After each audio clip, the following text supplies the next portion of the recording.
Hey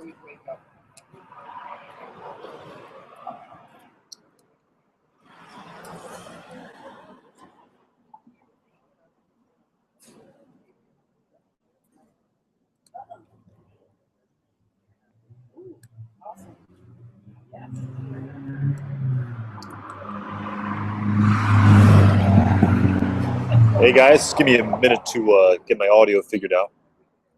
Well, welcome. My first live stream outside. So we'll see if this is a good venue for future reference. Smoking some Fusiliers ration here out of my Ardor.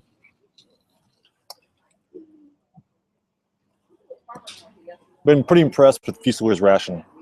I'm a big fan of Black House, and although they're different animals, I think Fusiliers ration kind of has some Black House-like qualities to it that I really like. The sun is killer. I'm gonna try to get in the shade here a little bit.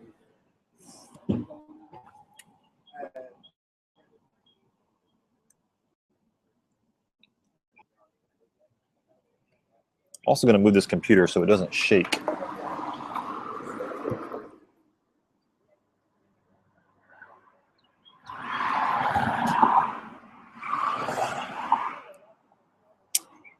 Nate, not a big fan of Nightcap.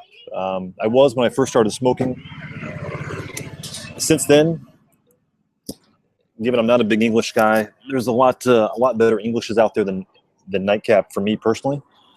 I think Hearth and Home's Black House and Fusiliers ration are up there on the top of my list. I also talked about Cornell and Deal's Good Morning, which is a very light English on the last couple of videos. I'm starting to repeat myself when I'm talking about that one, but I like that one as well. Welcome, James. Well, welcome, Nate. And hello from Wales. Had a interesting public piping experience today, and I'm going to get to that story here in a second. But wanted to talk about some smaller things first. I've been enjoying my filter pipe, my Luigi Viprati, which I did not bring, but those 9mm balsa filters from Savinelli are really paying off. I'm really enjoying those, and I'm cutting those filters. Again, I don't have one. Those 9mm filters, I'm starting to cut them in half or cut them in quarters, and I actually have a spigot pipe that has an extra chamber in there, and I'm actually starting to experiment with cutting these filters into slivers, about 1/4 inch, and putting them in my spigot pipe just to make a drier smoke. And had some mixed results, but those filters are cheap, so I figured why not.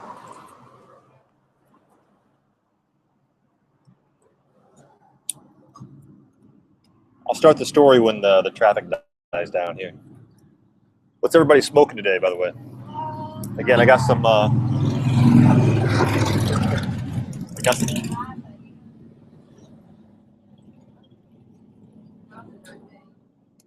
That's part of the fun of piping in public. You never know what you're going to get. Zachary, autumn evening. For me, a nay, but I think Lane 1Q is probably the best aromatic I've smoked. Hey, Brendan, hello from the Netherlands. I actually studied overseas in Maastricht. I love Holland. Had some great memories there. Been a long time since I've been back though.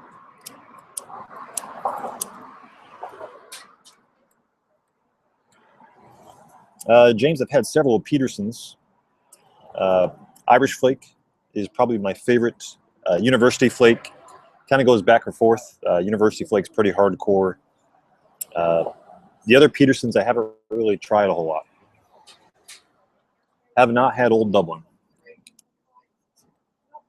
And Brendan, I have not had Imperial Perique either.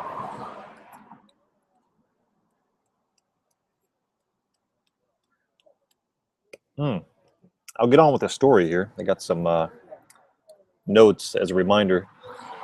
But the Raleigh Pipe Show here in Raleigh, North Carolina was last Saturday. Met a lot of good folks there, and met a gentleman, and we wanted to get together and smoke. So today was that day. So we met up at a at a tavern downtown with a nice back patio. It's actually the same place I do a lot of my videos. You can see the backdrop in a lot of my videos. So we went there, had a good time. We're smoking for half hour, 45 minutes, and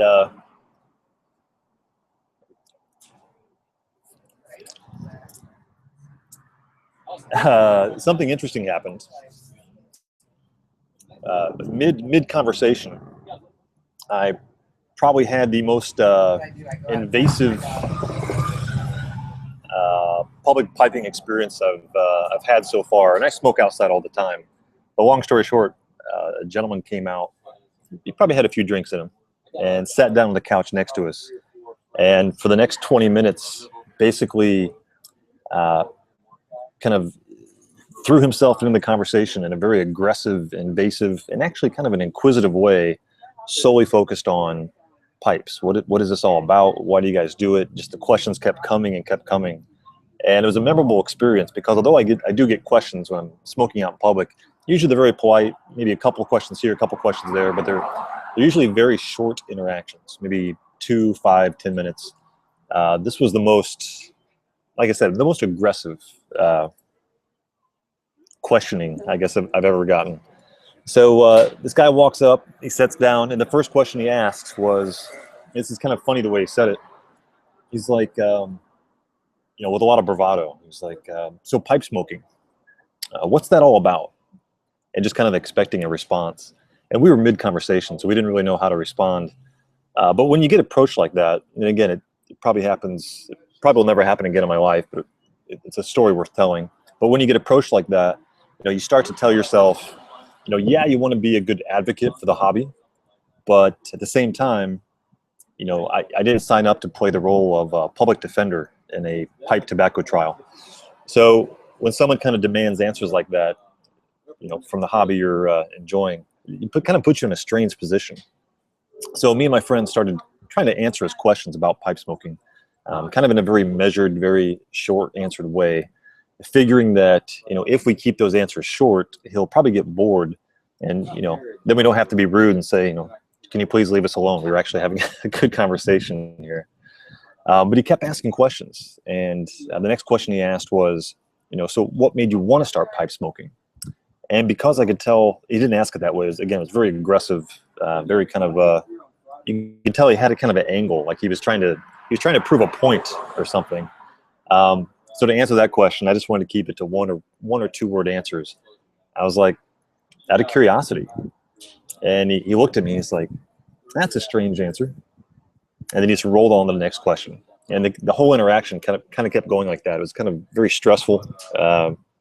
What do you call it? Passive aggressive is probably the better way to say it. And so the questions kept coming. And the funny thing that happened, this is what makes it story worthy. It wasn't just that it was a bad interaction. It actually ended up being a good interaction by the end of the 20 minutes to a half hour that we talked to him. But in my perspective of that conversation about this hobby kind of changed. It switched from, you know, someone who just wants to be a jerk to, wow, this guy is really genuinely curious and feels completely blind to tobacco, to pipes, to the hobby, to the whole thing. And what I realized is that, you know, this particular person, what he really wanted was a complete overview of A to Z of everything there is to know about pipes and tobacco in about 10 minutes. And he wanted us to give it to him. Again, he was heavily under the influence, which probably explained half of it. But anyway, the whole point of the story is that, yeah, number one, that was a funny thing, but number two, it kind of put me and my friend in the weird position of trying to explain / defend the hobby to a complete stranger in a very short time frame, you know, trying to pull the best analogies and metaphors and explanations, because you have to try to compare it to something that they identify with.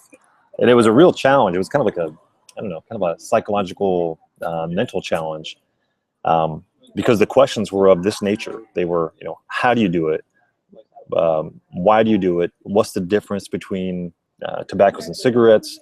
Why don't you just smoke cigarettes? How many different types of tobacco are there? What are pipes made of? And it was, again, the questions were about the entire hobby. So trying to be able to answer those on the fly and compare it to other things was a real challenge. But in the course of this 20 minutes, I think I answered more questions on the hobby than I have in any single sitting. So, long story short, I now feel qualified to give a public talk about about why we do this hobby, or why we enjoy this hobby,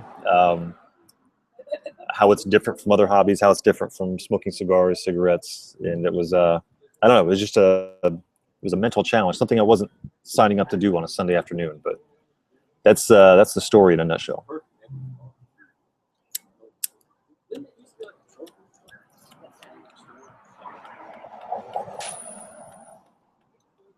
Luke the Duke retracted a message. I want to ask you what that was.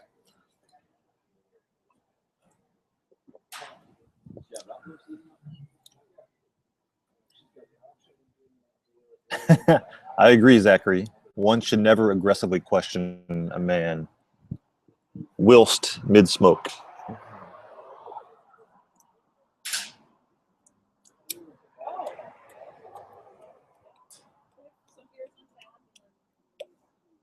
I think another thing that surprised me about the interaction is that once we started answering some of his questions, there was a lot of these reactions. Wow, I never knew that. Really? You're kidding? So trying to tell him about Burley versus Virginia versus Perique versus Latakia versus Orientals versus everything else, and then trying to tell him that, cigarettes are just Burley for the most part in Turkish, and then they're usually the lower grade, shrapnel within that Burley. It's really just 1/10 or 1/20 of the possible tobaccos that you could smoke. And that, I think that above and beyond anything else we told them, just putting it to them in that perspective and that spectrum of that when you smoke cigarettes, you're way down here and you're only really sampling this much. That was the single biggest shocking moment in the conversation on his side. Which then, because we're explaining this to him, it kind of reminded me and reminded my friend as well. It's like, wow, this is, now that I actually say it out loud, although I already knew it, that does make it pretty cool. So that was, again, kind of made the interaction actually fun at the end of it. Kind of reminded me of the things I like about this hobby.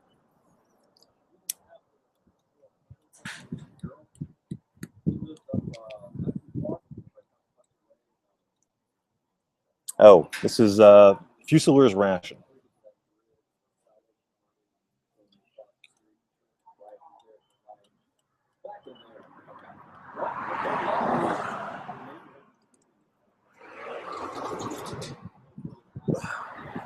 What about you guys? A couple of guys answered here in terms of what they're smoking. What are the rest of you guys smoking? And Luke, if I recall, you were in Kansas, right? Middle Kansas?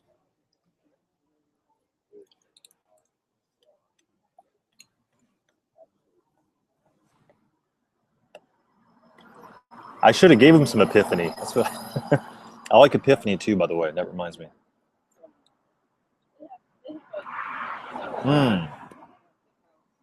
I cracked open some Mississippi River just a couple days ago, actually.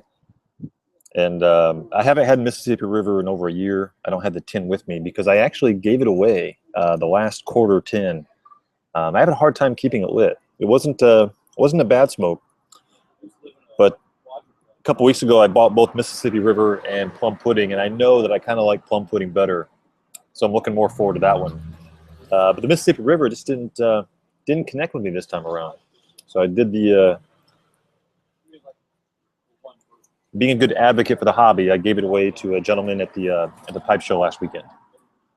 The real Spiderweb smoking some Solani Silverflake. I used to love that stuff. I have not had Silverflake in quite a while.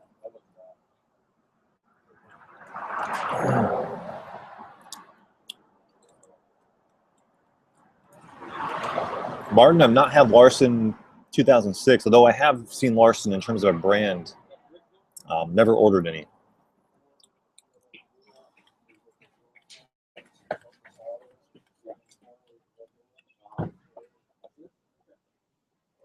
This is a local North Carolina beer here.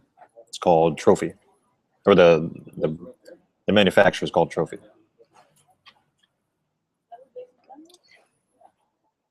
You know, Luke, speaking of Mississippi River, since Mississippi River is a crossover blend, the one I've been enjoying the most, and I gave a sample to my friend today, and I talked about it, I think, a little bit in the last video, was Four Noggins Bold-Headed Teacher. I think from a crossover standpoint, I think that one has a lot to offer a lot of people. It's a raw enough tobacco for me, but I think it's a sweet enough tobacco to kind of cross-pollinate people that are used to aromatics, but kind of hankering for something a little meatier.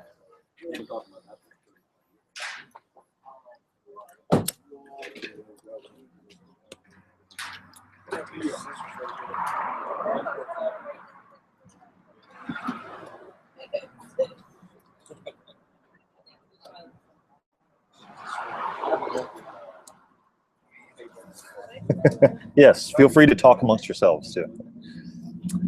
Luke, BHT. Oh yeah, Bold-Headed Teacher. Yeah, it is good stuff. Pierre, smoking some University Flake. Again, I've had a tin of that. I don't quite like it as much as Irish Flake. An Irish Flake is stout. University Flake it's every bit as stout, if not stouter. But that's what I like to say is University Flake is some serious business. Not for the faint of heart.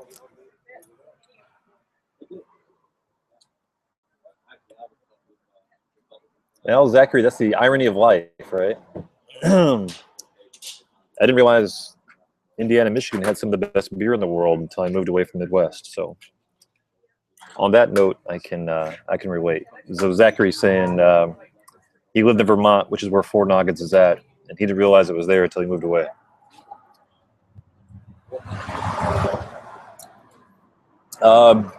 Brendan, I do have experience with Briar Fox. If you go look at my my summer video of last year, top 10 tobaccos of 2015, in that video I talk a little bit about Briar Fox. At the time, it was a brand new tobacco to me, so I had a little bit of experience with it. I thought it had a lot of potential. I haven't reordered it in a while, but I had really good thoughts on it at the time.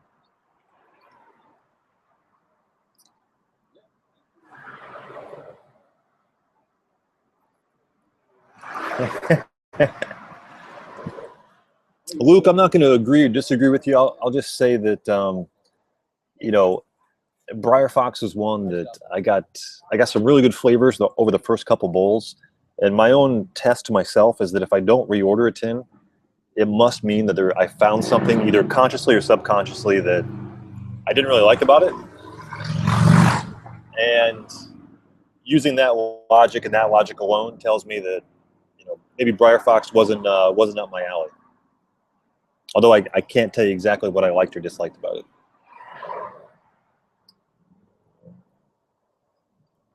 So M. Clark 75, this is interesting. Are you saying you're smoking Mylon's Jefferson Street? Is that Mylon tobacco in Virginia? In Roanoke, Virginia?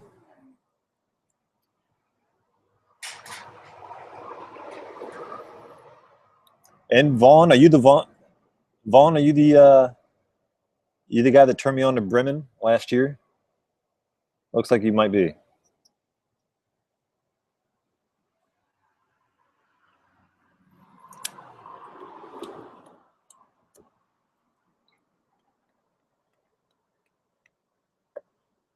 Well, Russia, hello. I can't really read your first name because it's in Russian, but welcome. I don't know how you say welcome in Russian.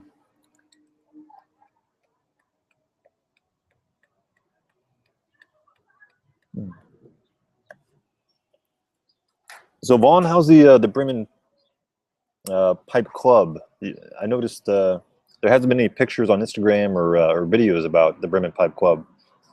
How big is that club, and do you still regularly go, or what's the deal there?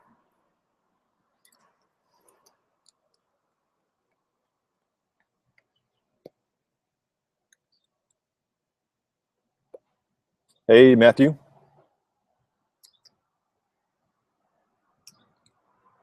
I have not had Gaslight myself yet.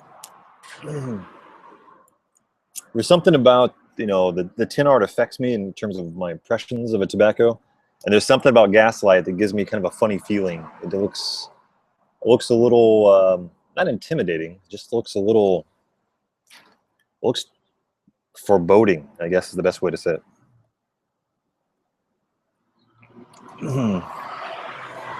I like a tin art that's going to be kind of welcoming, and besides having Freddy Krueger on a tin, something about Gaslight just kind of seemed off-putting to me.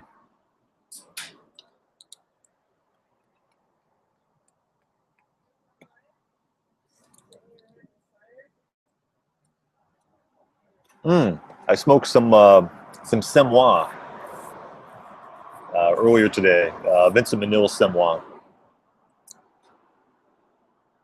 That's from Belgium. I have not had that in several months, and returning to Semois was a real experience. Again, I gave a sample to my friend today. If you guys haven't smoked Semois, again, Vincent Manille Semois comes in a brick. That is, if you guys even have even a slight taste for Burley or a slight curiosity of Burley, Semois is a real trip. I recommend that one wholeheartedly. No reservations.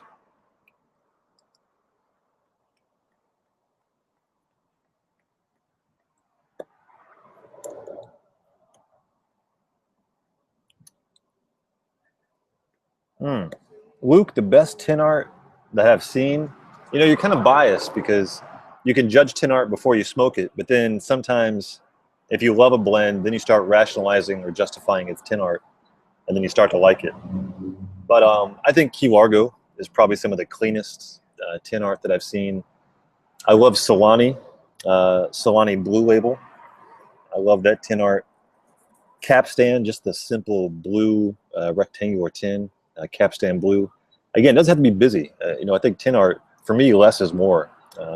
Sometimes there's just kind of a simplicity and like a clean right angleness about a lot of tin art that just kind of grabs me. The stuff that's like really busy, like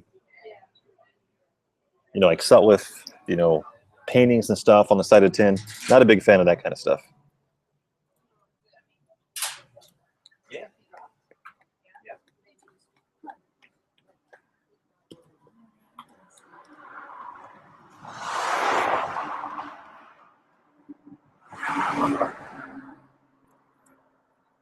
Well, guys, I think I'm going to make this a short one. I ran out of topics to talk about, so it was good hanging out with y'all. Now that it's good weather here in the spring, I'm going to try to do this outdoor stuff a little more often, hopefully with some better views in downtown here. But